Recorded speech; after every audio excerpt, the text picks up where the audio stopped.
Okay, good evening. So let's start the live session on the MOOC on control systems. So welcome to this session. I am Shankar. I am here with Kesavan and Radhika, whom you have been interacting with in the forum. So what we will do is that we have received a few questions. We would start answering them, and then as and when more questions are received in the forum, and even the live chat, we will discuss them. Okay, yeah. So let me have this.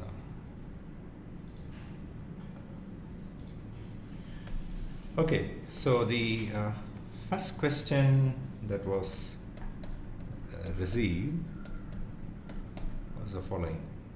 So this is the live session on control systems. So the first question reads as follows: why do we say that the open loop transfer function of the system is g of s h of s even if h of s does not exist in the open loop?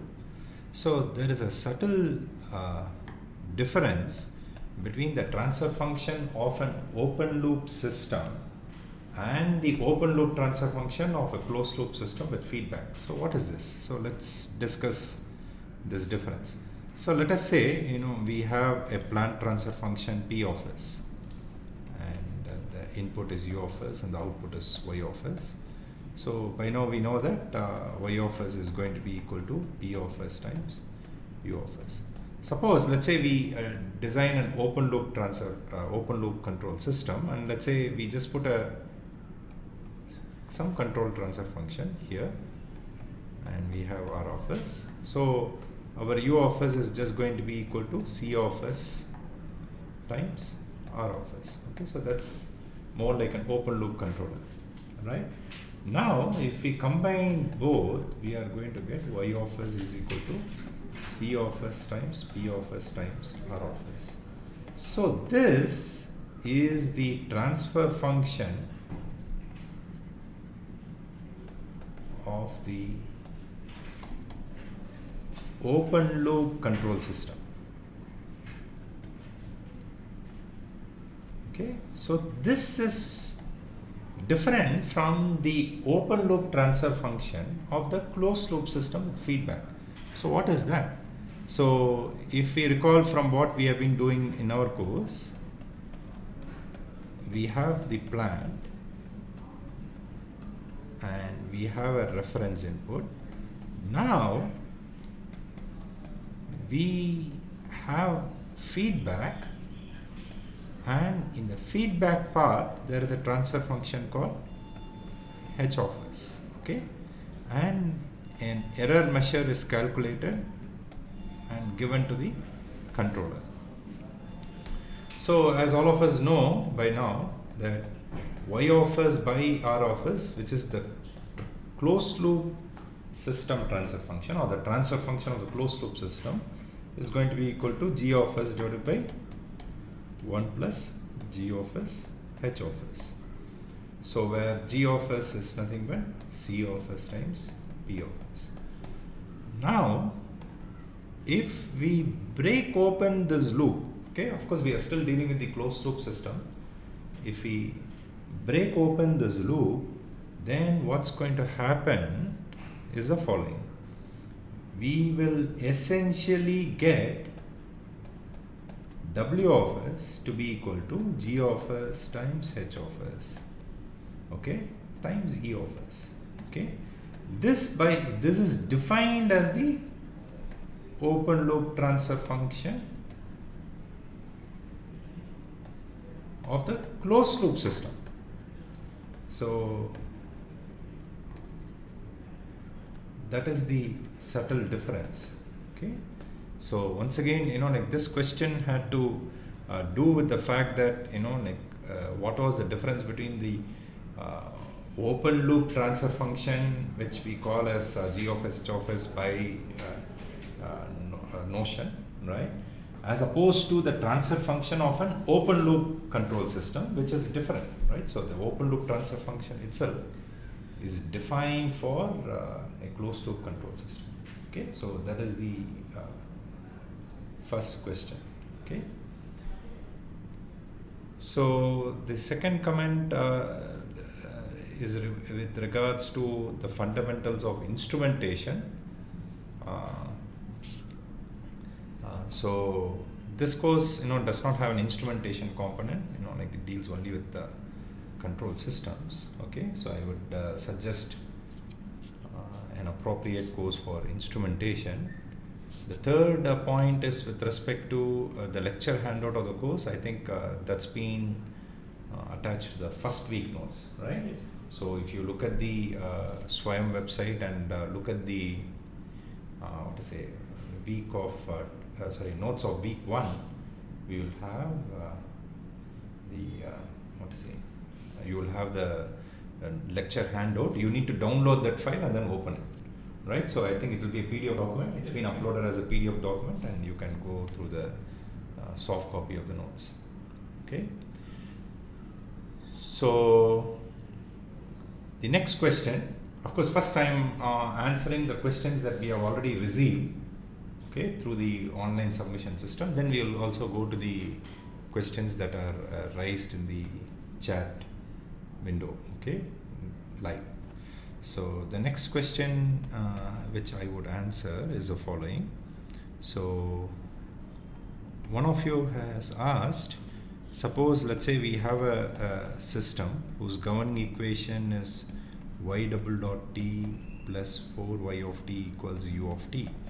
So then the question becomes, like what is the input for which the corresponding output will become unbounded. So we can immediately observe that the Planck transfer function is going to be 1 divided by s squared plus 4, right? So that's going to be the Planck transfer function. So we can observe that the poles of the system are at plus or minus 2j.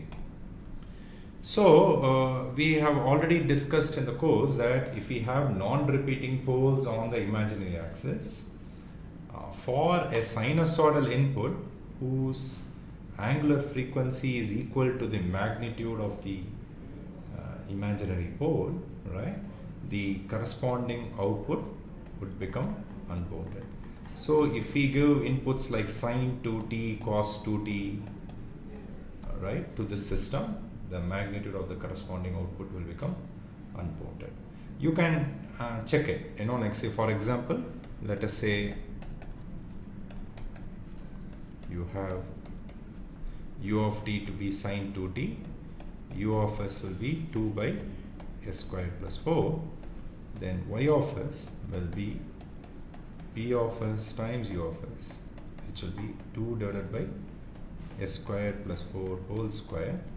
I leave it to you as an exercise to take the inverse Laplace transform, but you would immediately see that y of t will be unbounded in magnitude, right? So once you take the inverse Laplace transform. Okay, so that is the answer to the next question. Okay, the third one which I would answer is the following, right? One question has come that in time domain analysis, critical damping of a second order system implies that its damping factor is 1. So that is the definition of a critically damped second order system. So a critically damped second order system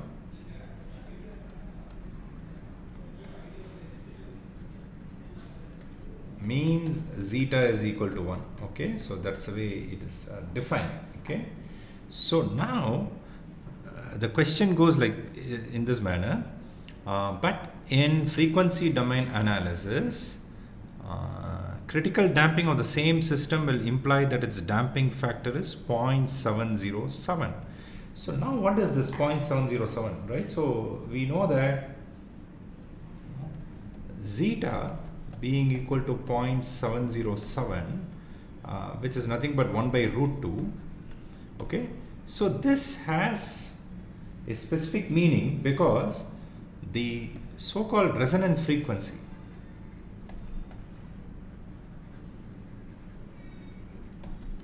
which is omega r, is defined as omega n times square root of 1 minus 2 zeta square, is defined for zeta between 0 and 1 by root 2. Okay, so essentially, like one can say that the damping ratio becomes critical in this sense that if you consider frequency response of an underdamped second order system, then if the damping ratio is less than 1 by root 2, then we will have this phenomenon of resonance. So what is this phenomenon of resonance? So if we plot the transfer function, the sinusoidal transfer function as a function of omega, so let's say we have omega equals omega n. So if we have an underdamped second order system, the magnitude is going to become high, maximum at omega r. Okay, omega r is given by this equation. Okay, and this essentially is meaningful when zeta is less than 1 by root 2. So in that sense, I feel that it is a critical value as far as frequency response is concerned. Frequency response on an underdamped second order system is concerned. However, there is a subtle difference between a critically damped second order system, which is defined as one where the damping ratio is 1. Okay, and when you look at the frequency response, zeta equals 1 by root 2 becomes an important damping ratio, because for zeta less than 1 by root 2 we can have resonance. Okay, so that is the difference in my opinion. Okay, and the second part of this question, okay, was the following. When used to analyze relative stability, what happens when the root locus crosses the imaginary axis? Please recall that the root locus is nothing but the locus of the closed loop poles. And how do we get the locus of the closed loop poles? We solve 1 plus g of s h of s equals 0. Right? So now let's say the root locus crosses the imaginary axis at some point. Okay, they split. So let us say we have two complex conjugate curves, essentially cutting the imaginary axis at some point. Then we know that at those points, we are going to have roots of the form s equals j omega for that particular closed loop characteristic equation. Right? Now, if we look at a Nyquist plot, what is Nyquist plot? It is essentially the plot of g of j omega versus omega, g of j omega, h of j omega. Right? That is the Nyquist plot. So when you look at the Nyquist plot in the g of s, h of s plane, what is going to happen is that -1 becomes the critical point. So when we have these imaginary roots, for the closed loop system, the corresponding open loop sinusoidal transfer function will pass through the -1 point. Okay, at this value of gain, whatever that value of gain, at which the root locus cuts the imaginary axis. Okay, so that's what will happen. So in other words, wherever the root locus cuts the imaginary axis, the Nyquist plot of the open loop sinusoidal transfer function will pass through the -1 point. So that is why when we come to relative stability, I think in the course we have not yet come to relative stability, right?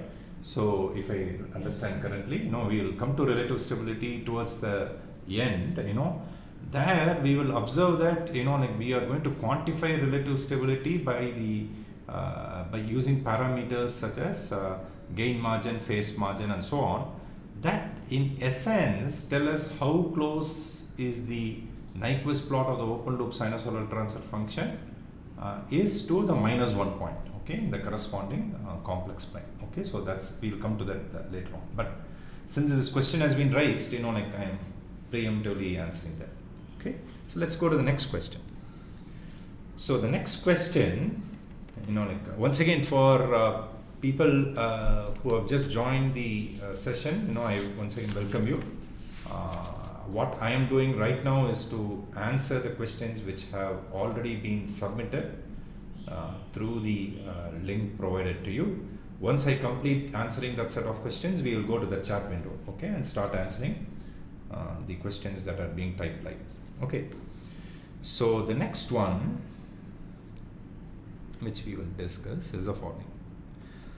So the next question which has been asked is that, like, what is the meaning of asymptotic value? So suppose, what is the meaning of asymptotic value? So essentially the term asymptotic value of any signal in this particular course is used in this sense. Suppose, let's say we consider the system output, right?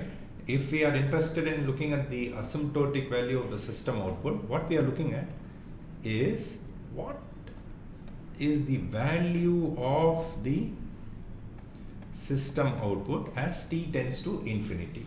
Okay, so as t starts increasing and tends to infinity, to what value does the output settle down to?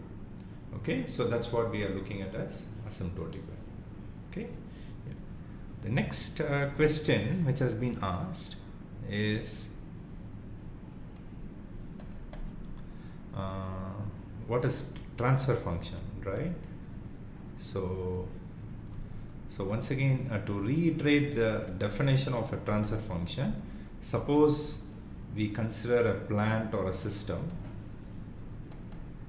whose input is u of t and output is y of t, right?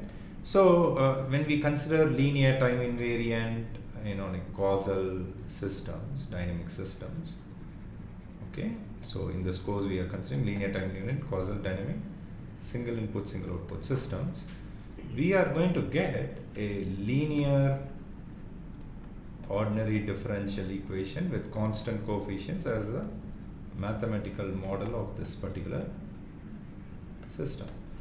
So once we apply the Laplace transform and take zero initial conditions, the ratio of the Laplace of the output to the Laplace of the input is what is called as a plant transfer function. So that is the definition of the transfer function. So physically, what does it mean? Typically, the output of the system would have two components. One is the forced response due to the input, and another is the free response, okay, which is due to the initial conditions. So when we are doing analysis with respect to the transfer function representation, what we are essentially focusing on is the forced response of the system. So we are looking at what is the output of the system when we provide an input to the system. Okay, so that is why like in a certain sense, like by taking zero initial conditions, we are not really looking at the free response, although it's important. Okay, but as we will see later on in this course, why we are mainly looking at the forced response and like using the transfer function representation. And when we go to what is called as a state space representation, we would naturally look at both responses. Okay, so that is the question. Okay, so now let's go to the questions that are coming on live. Okay, so let me look at the first question from Santosh Prasad. So Santosh Prasad states, my doubt is almost every control system is a low pass filter, whereas disturbance caused only in low frequency signal. Then why low pass filter is preferred for control system? Like Santosh, can you clarify your question? You know, like, how do you understand this question?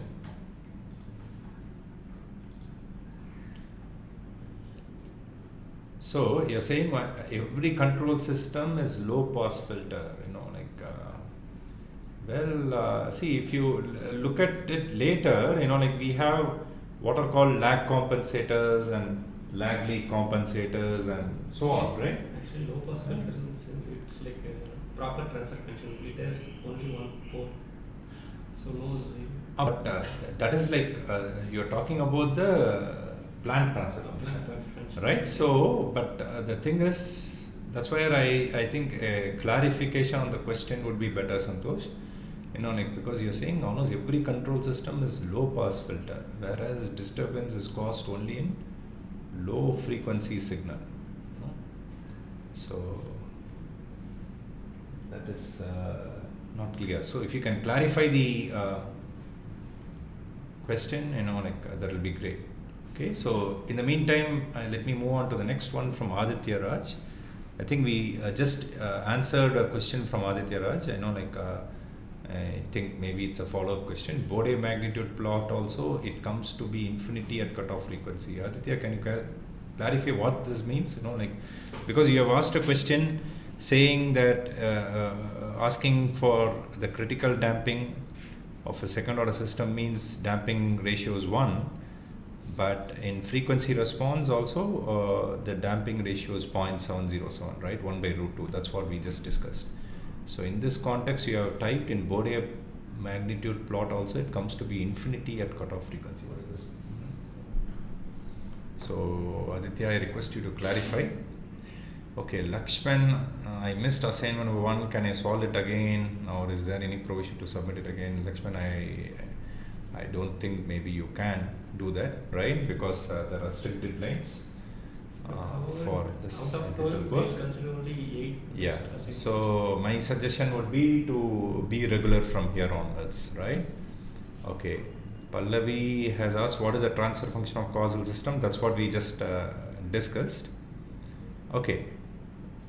Please explain how we can identify whether the system is bounded or unbounded. Okay, so I am interpreting. See, please note that, you know, like, I am interpreting your questions the way from the way it is written. So here I am interpreting it in the sense that, you know, the system output, right, can become unbounded or bounded for the what is it? A bounded input, right? So you're talking about stability. So as we already know, this has to do with the notion of Bibo stability that we have already discussed, right? So what is Bibo stability? If we give any bounded input, the output has to be bounded, right? So as we have already seen, there are various cases. If all poles of the plant transfer function lie in the left off plane strictly, right, then system is Bibo stable. So in other words, the output will always be bounded for any bounded input. Okay, so that is the implication, right? Even if one pole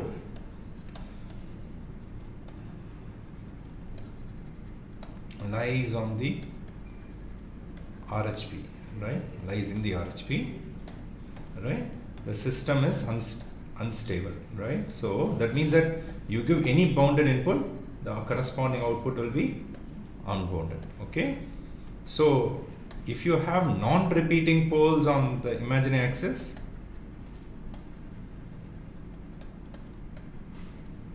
then we saw that, you know, like, only for let's say a specific input, you know, like, the output becomes unbounded, but the other inputs, the other bounded inputs, the output remains unbounded. See, for example, we consider a question, right? Y double dot t plus 4yt equals u of t, right? There we discussed that for only for cos t and cos 2t and sin 2t, right? The system's output becomes unbounded, but for all other bounded inputs, the output will still remain bounded.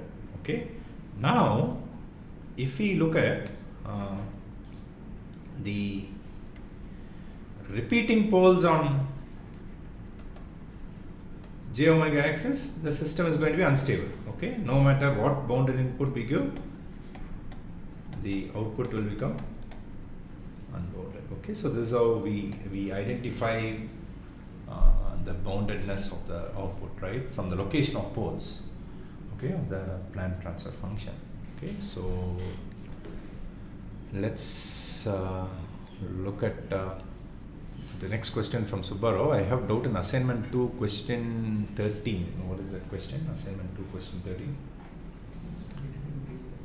Okay, so can we in parallel access that? After the deadline, we will upload the solutions. Okay. Last deadline. Today, how can we analyze if the system output is unbounded for? What does it mean? I think Subbarao, I request you to complete the question. Okay. And I think today is the last date for submitting assignment 2. Okay, fine. Okay, Deepak, kindly upload it on the portal. I'm assuming that you are talking about the notes, right? So kindly clarify if it's not the notes, right? So if it is the class notes that you're talking about, it's available in week 1. Okay, under week 1, please download the PDF file. Aditya Raj, it was regarding the response is unbounded for unit step for j omega axis roots. Okay, so once again, like, see, when is the response unbounded for unit step? When you have roots on the j omega axis, only when you have a non-repeating root, root at the origin. Okay, otherwise, like, what's going to happen is that, like, if we have, let's say, a transfer function, let's say a Planck transfer function of the form, let us say just a simple thing. So we are going to have poles at 0 and -1. So you see that you have a non-repeating pole at the origin. Then like, the output will be bounded for a step input, but for all other bounded inputs, the output is going to be bounded. Okay, so that is the result.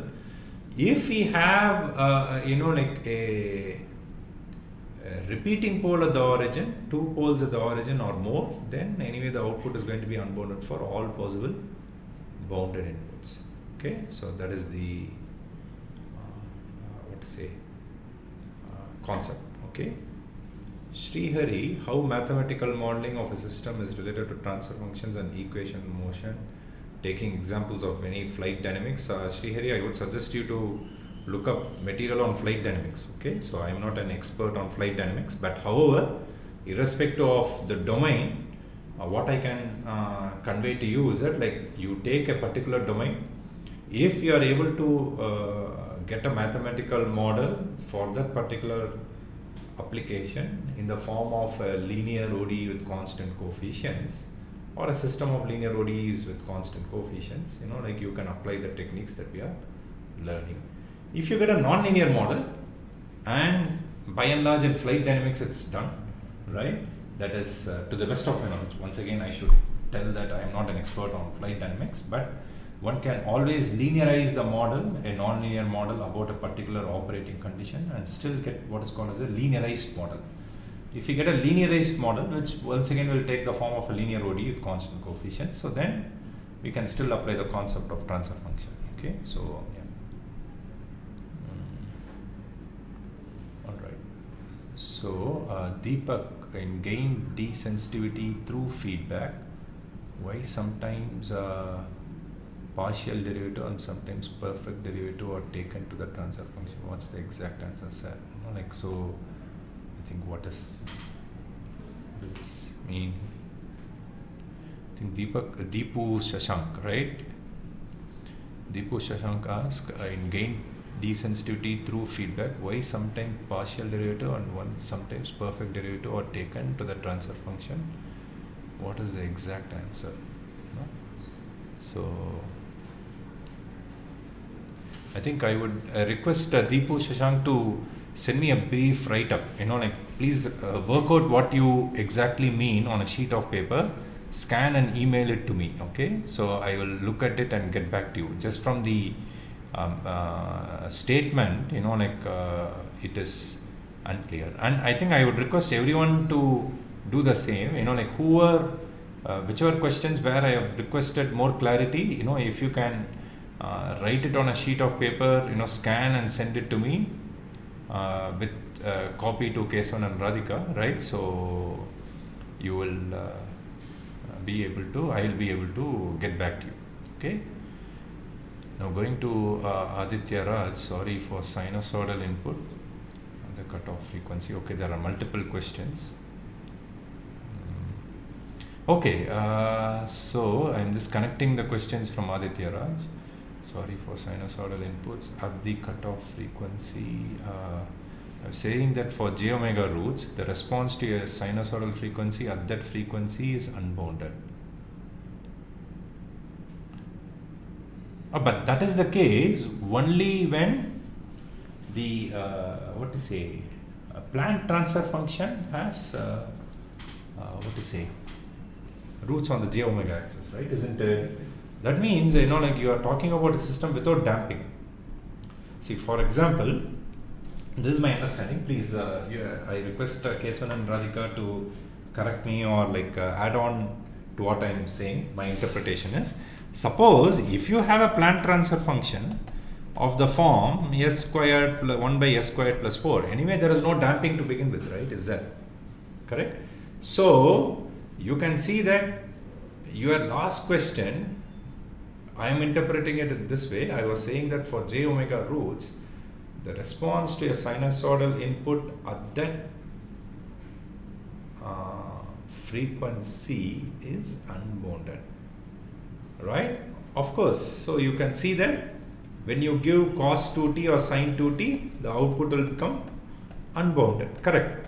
So then this is a case where the Bode plot magnitude will go to infinity at the natural frequency, obviously, right? So because this means the natural frequency is 2 radians per second. So if you plot the Bode plot for this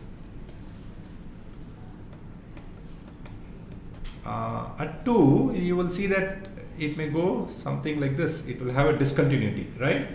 And it may go something like this. So that is expected, right? So, but please note that this is an undamped system, right? So I hope I am understanding your question correctly and then answering that, right? Okay.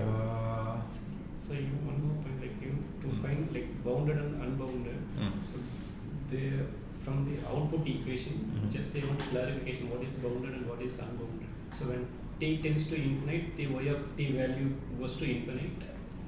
And when it is finite value, it is bounded. Bounded. So okay. that clarity, I think there are many people expecting to find okay. stability. So with respect to without considering the poles lies on the left hand side and right hand side. Okay.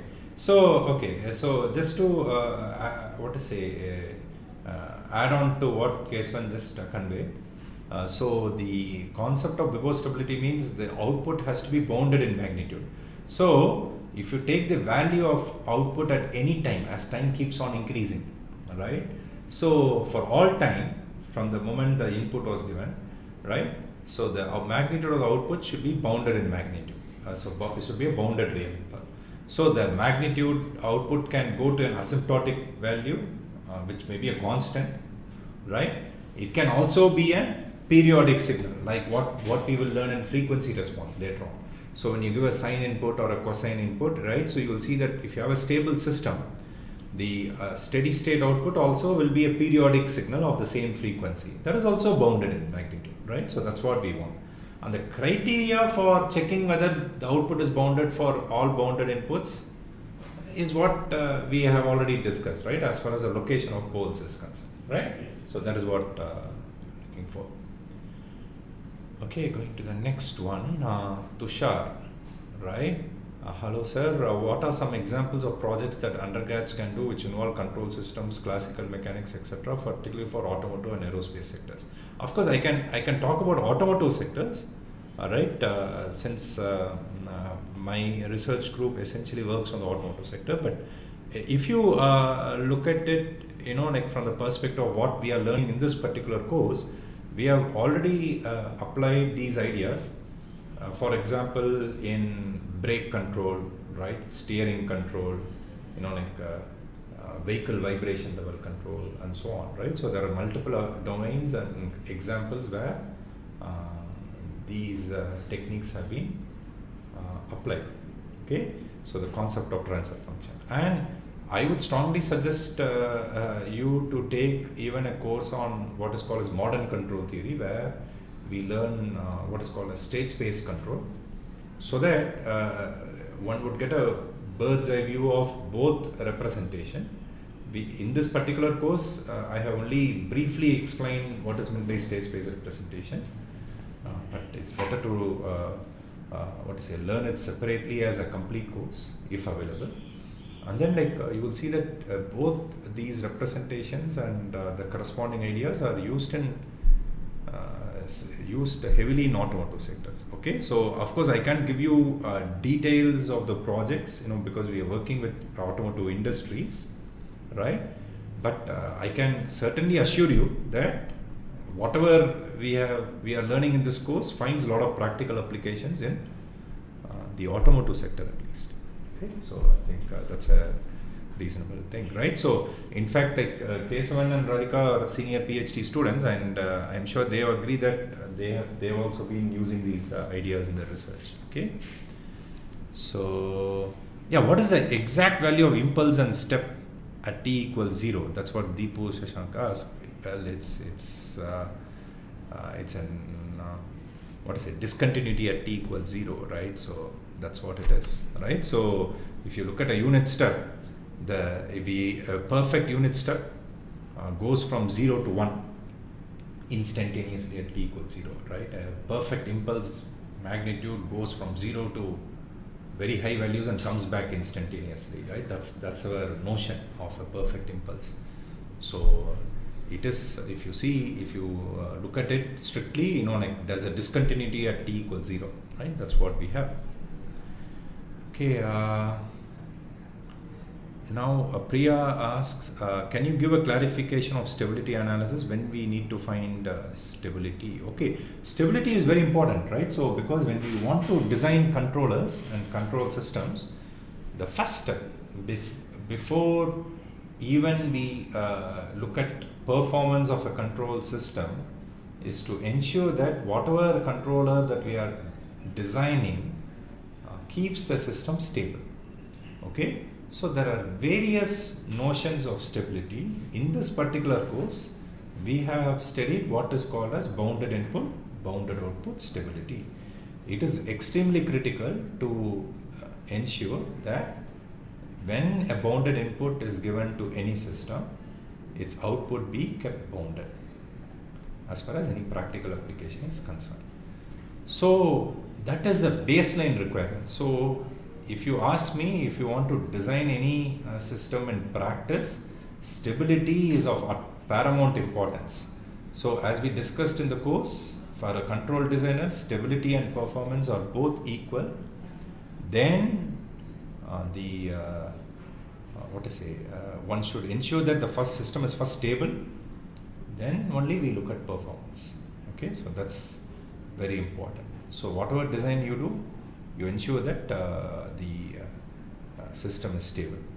Okay, so we have essentially converted the problem of analyzing stability to the problem of determining the location of the poles of the corresponding transfer function. Okay, so that's what we have done in this course. And as we go along, I think right now we are in week 4, right? So maybe we might have just we may be entering into PID control and routes criteria and so on, right? We will also encounter tools for doing stability analysis. Okay, so that's coming up in the course. Okay, Deepu C.S.Shankar asks, time tends to infinity, is it a bounded input or unbounded? Okay, so if you look at an impulse, it is an unbounded input, right? Because by definition, a bounded input is one whose magnitude should be bounded for all time. An impulse, anyway at time t equals 0, it shoots off, right? So that is why if you, although impulse response is very useful in practice, because as we discussed in the course, you give a perfect impulse to a system and get its response, the output, the response function that you get is directly related to the transfer function, right? Because what is called as the impulse response function, right, is related to the transfer function of the system, right? So that is why it is important, but a step is bounded, although discontinuous, right? It is bounded in magnitude. Okay, that is the subtle difference. And please suggest the best textbook of all suggested books in the course module. Oh, okay. So I don't have any specific prescription, but for a beginner, the book by Ogata is a good starting point. Okay, so Control Engineering by Ogata, right? That's the title of that textbook, right? So Control Engineering by Ogata is a good starting point. Okay. All right. So, are there any further questions? Once again, for those whose questions are not very clear to me, I request them once again to work out, let's say, an example or the formulation on a sheet of paper, scan, please email that to me, and with copy to Kesavan and Radhika. Okay. So then we will also look at it and get back to you as soon as possible. Okay, with our opinion. Okay, so that's what we would do. And once again, please ensure that you complete and submit your assignments on time. Okay, Niranjan, how can we avoid the effect of loading? How can we avoid the effect of loading? That is when energy being drawn from one cascaded block to the next, cascaded systems, one while deriving the transfer function of such a cascaded system, right? So once again, I think I would prefer a better description, right? So Niranjan, I think once again, if you can write your formulation on a sheet of paper, right, and email. Okay, we'll look at it and get back to you. Okay, so that's what I will suggest right now. So moving on to the question by Santosh. If a system with pole at 0 is fed with a step input, does the output get bounded? Yes, because there's something we have looked at, right? So if we have a pole at 0, right, we have a, can we go to this one? Right, so yeah. So looking at this example, so if we give a step input, let's say a unit step input, you will see that the output will become P of s times U of s, 1 divided by s squared times s plus 1. Okay, so if you take the inverse Laplace transform, you will see that the output will become unbounded, right?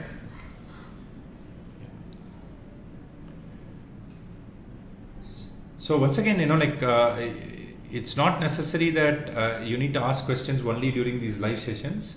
There are two more methods by which you can ask questions. One is the forum. You can always ask questions in the forum, and then Radhika, Kesavan and I will look at them as appropriate and respond to you. Okay, so but if you want to ask more questions in the formulation, like what I have suggested to a few of you during this live session, I would strongly encourage you to write your formulation, explain it to us, so that we can also understand the question better, scan it, email it, then we will look at it, and whatever is our opinion and response, we will certainly convey to you. Okay.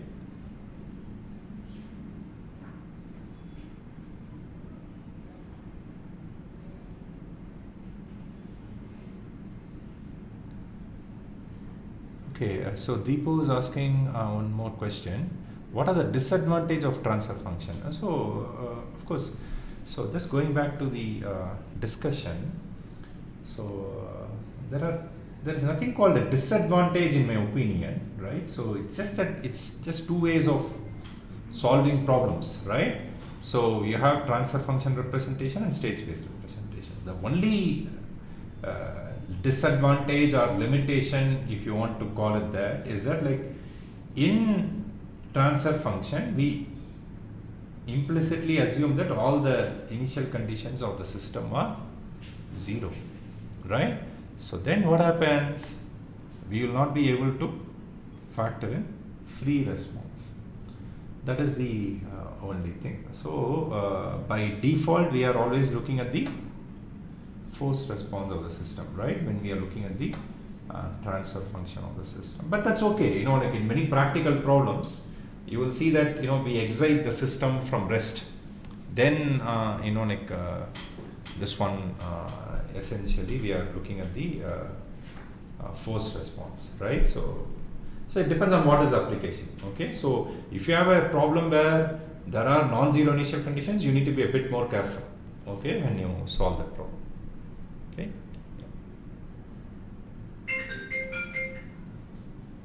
Okay, Santosh is asking then how the steady state error in type 1 system for step input gets 0. Okay, Santosh, there is a difference. See, when we talk about the steady state error, I am not sure whether we have come there in our lectures yet, okay? But please note that we have to ensure that the closed loop system that we design is a stable one. So what you are talking about is a type 1 system, right? So where, let's say the open loop transfer function is of this form, right? So you have k s plus z1 all the way till s plus zm divided by s, and then like you have s plus, let's say p2 all the way till s plus pn, right? That's a type 1 system, right? Is it not? But this is the open loop transfer function. You need to ensure that the corresponding closed loop system is stable, okay? Only then you are assured that, you know, theoretically the steady state error for a type 1 system open loop transfer function, when you give a step input, the steady state error tends to 0, right? So that is the guarantee. It is not that if you just take the type a plant transfer function which has a pole at the origin and give a step input, the output will become unbounded, okay? So what you are talking about comes later on. So you need to design the closed loop system such that it's stable. That's a separate problem, right? Isn't it, right? So if you have poles at the origin or a pole at the origin for the open loop, you know, like how do you stabilize the closed loop system? If you are able to stabilize the closed loop system, then what you are saying is correct. But we will get there, okay, when we do deal with steady state error analysis, right? Okay. Niranjan was once again asking, multiple RC filter networks are corrected, then the overall transfer function of the system will not be equal to the product of the individual transfer function. Why is this happening? Okay, Niranjan, once again I request you to send your work out your formulation and please email me, you know, on a sheet of paper. Okay, so I think I think we will be in a better position to answer it once we see the formulation, right? I hope that is fine. Okay, Ravindra is asking what is difference in frequency response function and Laplace domain transfer function? Okay, so the transfer function, as we have seen, it's P of S, right? It's the Laplace of the output to the input under zero initial conditions for a SISO system. So now, what is frequency response function? If you go to the journal, right? So, right? So P of S is the plant transfer function. So now we substitute S equals j omega and P go for P of j omega. Why do we do this? So that gives us the frequency response function or the sinusoidal transfer function. So physically the frequency response function means that we are already dealing with sinusoidal inputs, right? And we want to figure out what happens to the system when sinusoidal inputs are provided to the system. Okay, so that is the basic idea. Okay, so the transfer function can be used for analyzing the system response for all possible inputs. Frequency response function is specific to sinusoidal inverse, right? So anyway, we will once again deal with frequency response functions when we come to frequency response, right? I can see that many of the questions in this session, in a sense, being answered or would be answered in future modules that are going to come up, okay, in this course. That's what I can tell you. So certainly we are going to look at frequency response, Bode plots, Nyquist stability criteria, relative stability, and so on, right, as we go further on in this course.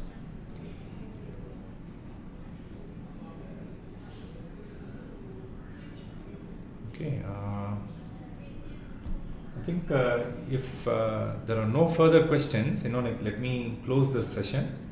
Okay, and so thank you for your participation. And once again, if you have any for a few of you, I have requested you to send me a worked out formulation offline. Please do that.